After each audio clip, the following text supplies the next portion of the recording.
बिहार चुनाव हो या किसी अन्य प्रदेश का चुनाव जी।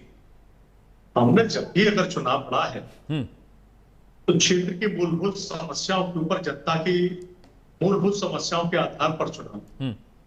हमने कभी जाति धर्म के नाम पर चुनाव लड़ा। ये अलग बात है कि हम उनके उत्थान की बात करते हैं।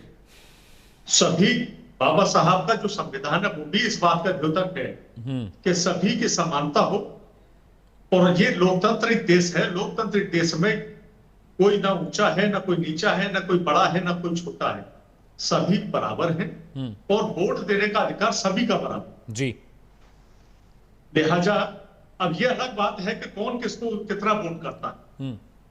हमने अपनी बातों को समझाने का प्रयास किया और आपकी समझ में अगर हमारी बात ना आई, भारतीय जनता पार्टी के लोगों की बात समझ में आ गई, तो आपने वोट भाजपा को दे दिया, और हमारी बात समझ में आई, भाजपा की समझ में नहीं आई, तो आपने हमको वोट किया। बिल्कुल सहमत तो ये जनता के ऊपर निर्भर करता है कि वो वोट किसको। अच्छा अनिल जी, रही बात काम करने की, जी, लालू प्रसाद जी ने जब तक सरकार में रहे बिहार का बहुत विकास किया।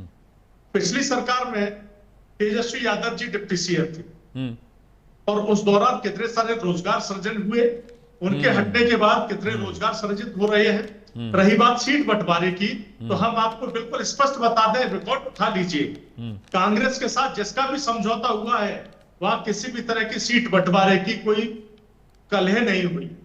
हमेशा हम लोगों ने आपसी सामंजस्य और गठबंधन धर्म को निभाते हुए और सीटों का आपस में बंटवारा किया। अनिल शर्मा जी, यूपी में माफी चाहता हूं, तेजस्वी यादव का ऑन रिकॉर्ड बयान है कि कांग्रेस की वजह से हमारी सीटें कम आई, कांग्रेस कम सीटों पर लड़ी होती तो हमारी सीटें ज्यादा थी। ऑन रिकॉर्ड तेजस्वी ने कहा है। पहला। दूसरी नजीर, उत्तर प्रदेश में अखिलेश यादव भी कह चुके कांग्रेस जितनी सीटों की मांग करती है उस काबिल कांग्रेस यूपी में लड़ने के काबिल नहीं है, तो सीट अगर कम होगी तो समाजवादी पार्टी का एड ऑन हो जाएगा। इस बात से इनकार तो आप नहीं करेंगे ना अनिल जी? नहीं करेंगे ना कि कर देंगे? ऑन रिकॉर्ड बयान को भी मना कर देंगे आप?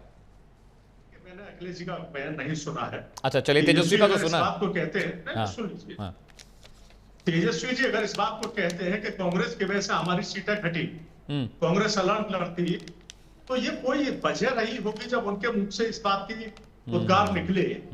जहां तक मैं समझता हूं, तेजस्वी जी और हम लोग साथ मिलकर चुनाव की तैयारी में हैं और निश्चित ही जो चुनाव होने जा रहा है उसकी गंभीरता के साथ। अनिल जी, जो स्थिति कांग्रेस की यूपी में है वही बिहार में है कि बिहार में बेहतर है? अनिल जी, यूपी में जो स्थिति कांग्रेस की है और जो बिहार में स्थिति है, कौन सी वाली बेहतर है? यूपी वाली स्थिति आप मजबूत देख रहे हैं अपनी, या बिहार वाली?